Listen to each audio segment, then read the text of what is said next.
It's time for the Sydney racing preview, thanks to topsport.com.au, and I'm joined by Mark Rhoden. How are you, Mark? Good, thank you, Mark. Yeah, so I've got the annual Hawkesbury Cup day, but we're actually at Rosehill tomorrow. Yes, we are. Obviously, so the Metropolitan jockeys are all sort of quarantined in the metropolitan area at the moment, so these meetings are going to have to be held on metropolitan tracks, which is unfortunate for the club, but it's still a pretty good day's racing. And of course, as the real big racing is behind us now, the Sydney weather forecast is clear for as far as the eye can see. So we'll be back on a good track. Yeah, the weather gods aren't big fans of the championships, are they? Absolutely not. It's just incredible year after year. It's always the same. And then you get into May and you get a run of good tracks generally. So Hawkesbury to Rosehill shift, punting wise.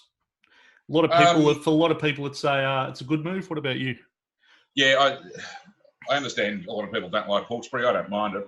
I think a lot of people's prejudice against Hawkesbury comes from the camera angle, which is nothing to do with the track itself. It just makes racing hard to watch there. Rosehill got really bashed up during their 3-week carnival back in March when they copped an awful amount of rain. But they're giving it out as good 4, and the track manager said chance it might even be 3 on the day. They've got really warm conditions today and tomorrow. Okay. True rail, I've done the form for a pretty fair track. I think it'll be, on pace is sort of naturally favoured around Rosehill. You don't really want to be coming from last, but the last couple of dry tracks on true rails, they've been able to win from pretty much anywhere. Best horses getting their chance, so yeah, should be good. All right, we might have a look at sort of 4 feature races, if you like, starting with race 4. So we'll have a look at them. Race 4, which is the Group 3 Hawkesbury Crown for the fillies and mares over the 1300. Looking at Top Sports Market, In Her Time on top at $3.60 from Bangkok 6. Irathea at $8.50, Multaja at $9.50, and Nantali at $10. How's it shaping up for you? I've got In Her Time favourite. I think 360 is a bit short. Will be a bit short for me to back, so I'll keep an eye on that overnight. I think Irathea's probably overs. It's freshened up since it went down to Melbourne and did no good, but before that she was racing pretty good form up here in Sydney. Just the way the map's going to fall, it's either her or Dyslexic in front, so it should be first or second without a huge amount of speed in the race from what I can see. Yep. So she'll be getting every chance up there. I think she's worth a spec at that sort of price.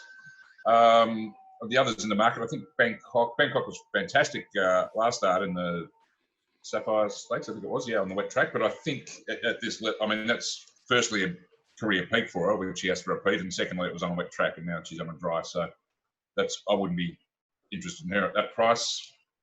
I can make a case for Asharani. She was dreadful in the $15 at the moment. Yeah, $15. She was dreadful in the provincial championship final last start, but that was on a wet track. She'd won on wet before, but it was in restricted grade in the country. So, I'm being by I'm invincible. I'm going to say she's going to improve markedly on the dry. Gets Nash, not great, but at double figure odds, probably worth the risk in my opinion. She's a pretty good mare at her best. Next best for me, Nantali, but I've got it around the price the market has, but she's trialling very nicely and can win on her best. And the other one I was kind of interested in, but I thought it might be a horse they might put up $51 or something, Strome, but it's only in around the $19 range, which 19 at the moment. Is slight overs for me, but I've only got it 56 picks, so it's not really worth backing it. I thought it might be a good spec bet first up at $50 or $60 or something, but doesn't look like we're going to get that. She's a good mare on her day too, and very good at Rosehill. But In Her Time, won't know herself back to this class. Deserves to be favourite. Bit short for me. Probably Irathea and Asharani. Small bets around here at this stage for me. Okay, no worries. Race 5 is over the 1100, the listed Gold Rush. Graph on top for Chris Lees at $4.40 from Villamite $5.50, All Too Royal $6, Handle of Truth at $9.50, and Guide of Thunder at $10. Looks like a decent field here. How's it look from your point of view? Yeah, it's not a bad race. There should be a fair bit of speed here, but Agent Pippa likes to run along. She's down on the limit weight. I imagine they just get out and go with her. Villamai will be up on the speed again. And you've got a little bit out wide, like Spinning to win and horses like that. So there should be a good enough speed. You'd expect that in a biggish field over 1100 anyway. Graph, yeah. First up last time was on the heels of Red Zell and Pirata, so CY's favourite. I think his form sort of tapered off a bit last prep. His trials are okay. He won a trial up at Newcastle by about 3 lengths, but he was pushed out to do so. I also think if the market thought he was at his best, he'd be a lot shorter than 440 as well in this class of race, because he was meant to be a top class 3-year-old and probably a weight for age horse at one stage, and so they've lowered their sights with him. And yeah, his top pick in the market at 440. That's sort of like an in-between price to me. There's not a huge amount of confidence that he's going to produce his best and blow them away. I'm around him. I thought that. Look, it's not a race I'll get heavily involved in, but I thought God of Thunder had a chance. He.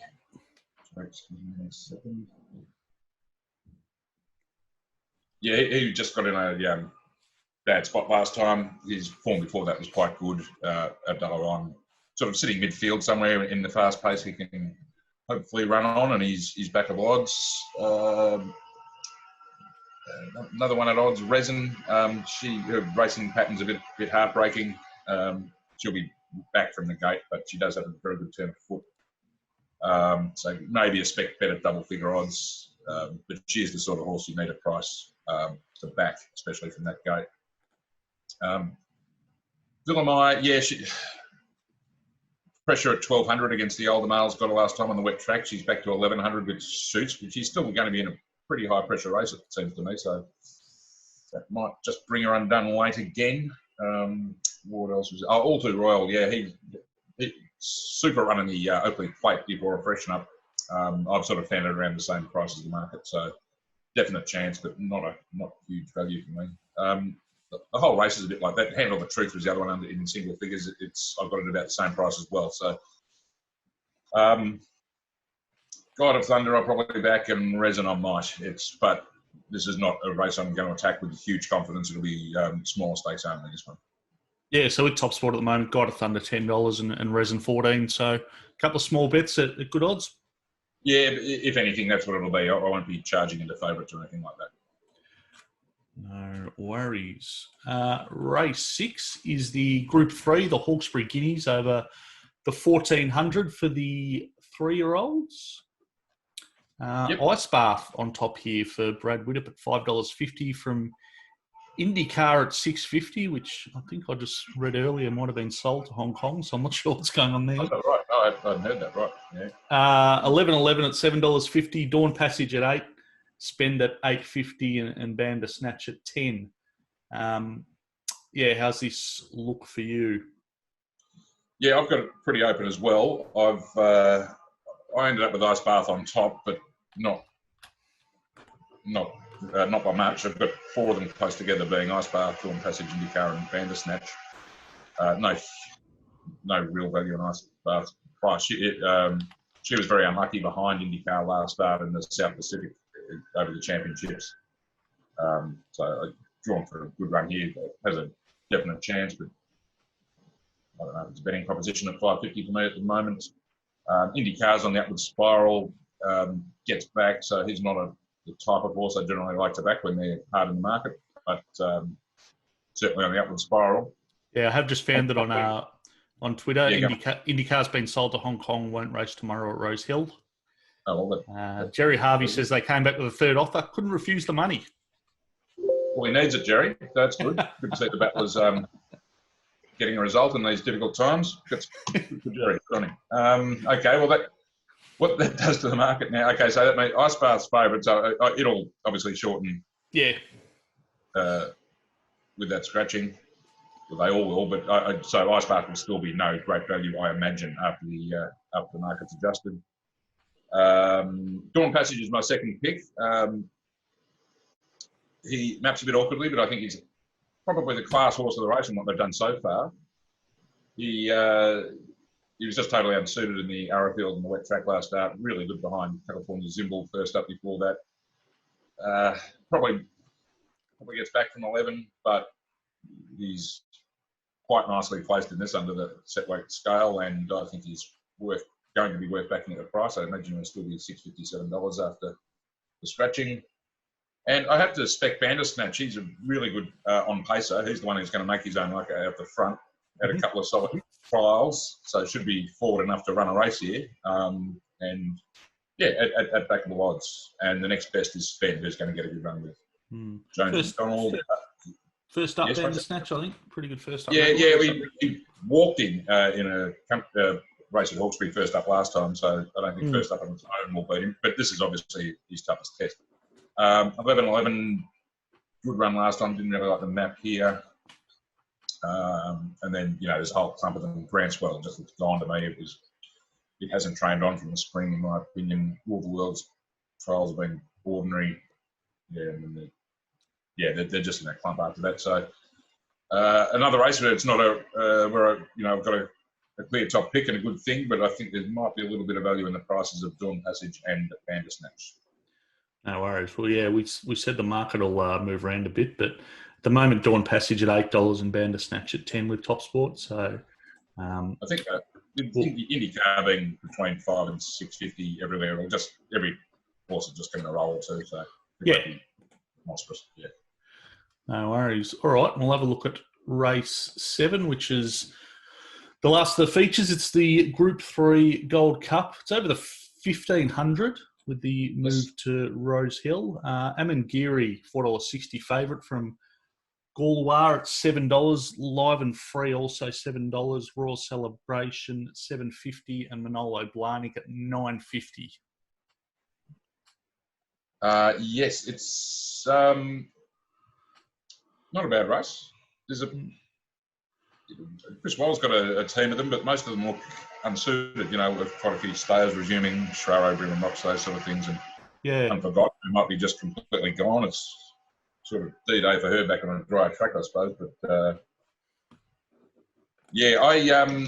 I quite like this race betting wise. I think you've got to forgive Amangiri's last start on the absolute quagmire in the Coolmore, which he let him up and was run over.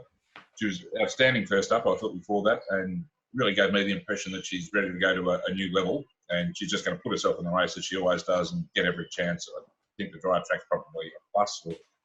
I think she handles soft, but that was just getting towards bottomless, that Rosehill track that day. So to give her that, she'll put herself right in the race, give herself every chance.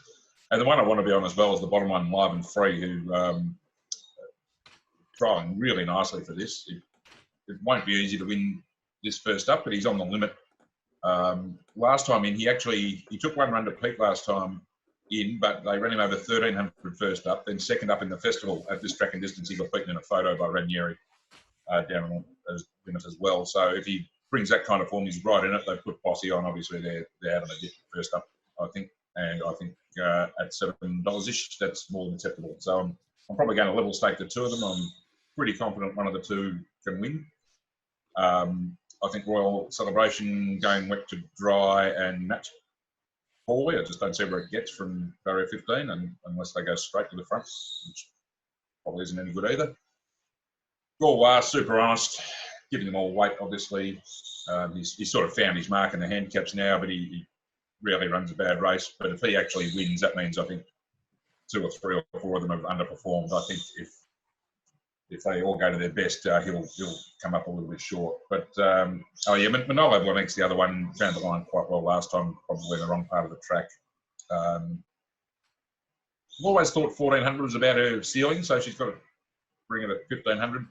I won't be backing her, but she's got a chance. As I said, I'm quite keen to bet here, and it'll be Amangiri and Live and Free for me.